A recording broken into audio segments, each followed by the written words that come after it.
Hi, and welcome to Random Rogers Big Picture for the week of May 10th. Just one thing on the agenda this week. I was going to talk a little bit about interpreting the media part 2.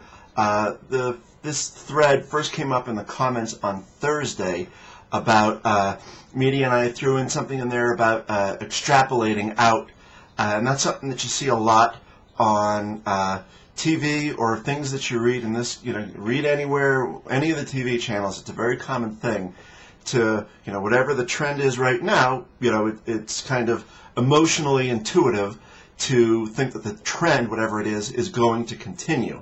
And this is something I think to be wary about, and why I'm devoting the video segment to it.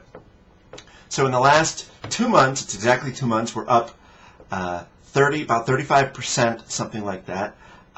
Ed Yardeni was on Index Universe, and he said something about it going to 1,000. Jeremy Grantham, some people are interpreting what he said to be very bullish. I'm not sure I took it that way, but maybe I'm reading it wrong.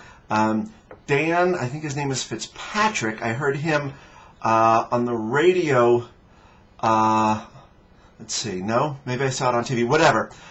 He was on something on CNBC. I was either in the car or I was at home, talking about why he thinks the market could go much higher based on McClellan. I think it was the summation index. And there's more. A lot of people will project what has happened into the future. And to me, that is a dangerous way to go. First of all, it could be right. I'm not saying it's not right. This is not my trying to make a prediction right here about what's going to happen. This is just kind of a general big picture thing. Last summer when oil got up to 147, it's going to 200. That type of thing. And everyone thought that was the case, and then it plummeted. Then I think it got as low as 35, maybe 34, and a lot of people came out, it's going to 25.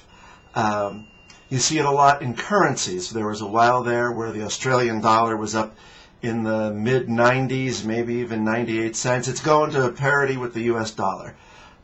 This sort of thing repeats over and over. And it's one of the reasons, and it's easy to fall into that sort of thinking. I mean, the market's up a ton. And I'm taking credit for making this term up, feel-good rally. You do feel good. Everyone feels good. However much they have now, however defensive they were or weren't a couple of months ago, they have more money in their account now than they did a couple of months ago. Regardless of whether they're ahead or behind the rally, it doesn't matter. They've got a lot more money. They feel good. So it's easier now to feel good about the market. Feeling good, of course, is an emotion. And I do the best that I can, as you know from reading me for a while, I imagine, to remove emotion from the equation. If we go back above the 200-day moving average on this move, I already know what I've got the blog post written in my head about I will have told you I bought 1 or 2 stocks and saying how this just feels wrong. I just don't feel right about it, but that I'm sticking to the discipline that I laid out long before there was any sort of hint of a bear market. It just makes the task easier. I had this conversation with a client on Friday, about the task. He was asking me some questions about the market and just how the task of navigating is easier when you've got a specific plan. If you're a longer-term investor as opposed to a trader, which I can't really speak to the trading aspect of it, if you're a long-term investor, it's very doubtful that a plan that you made a year ago included hopping on after a 35% rally with more stock. People don't usually think that way.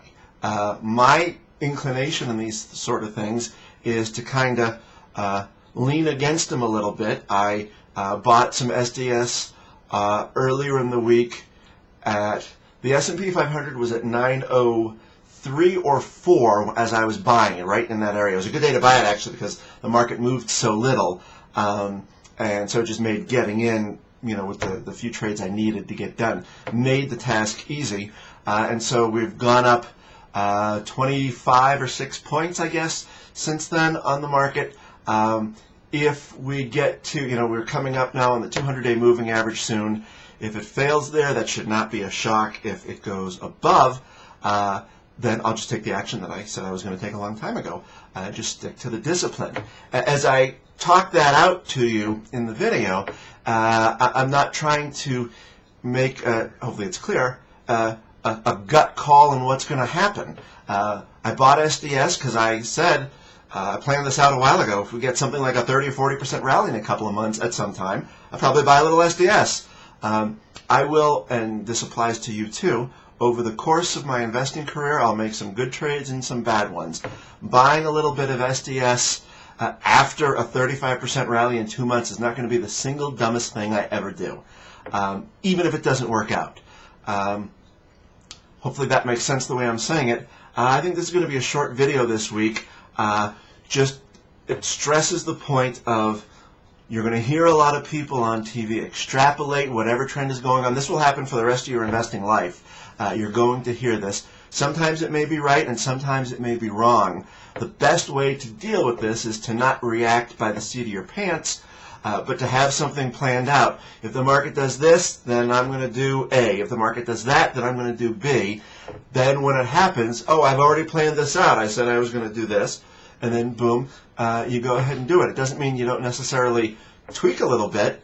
I've changed my mind a couple of times on what the first two stocks I would buy if we go back above the 200-day will be, which is fine. To me, that's tweaking. But the important thing is if we get above the 200-day and then stay there on the second day. That is, very specifically how I do it. See what happens on that second day. Then I'm going to buy one or two stocks. Maybe one, maybe the second one the following day.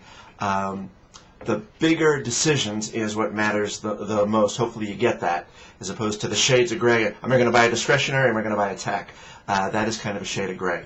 All right, now I'm going to cut off. Have a great weekend.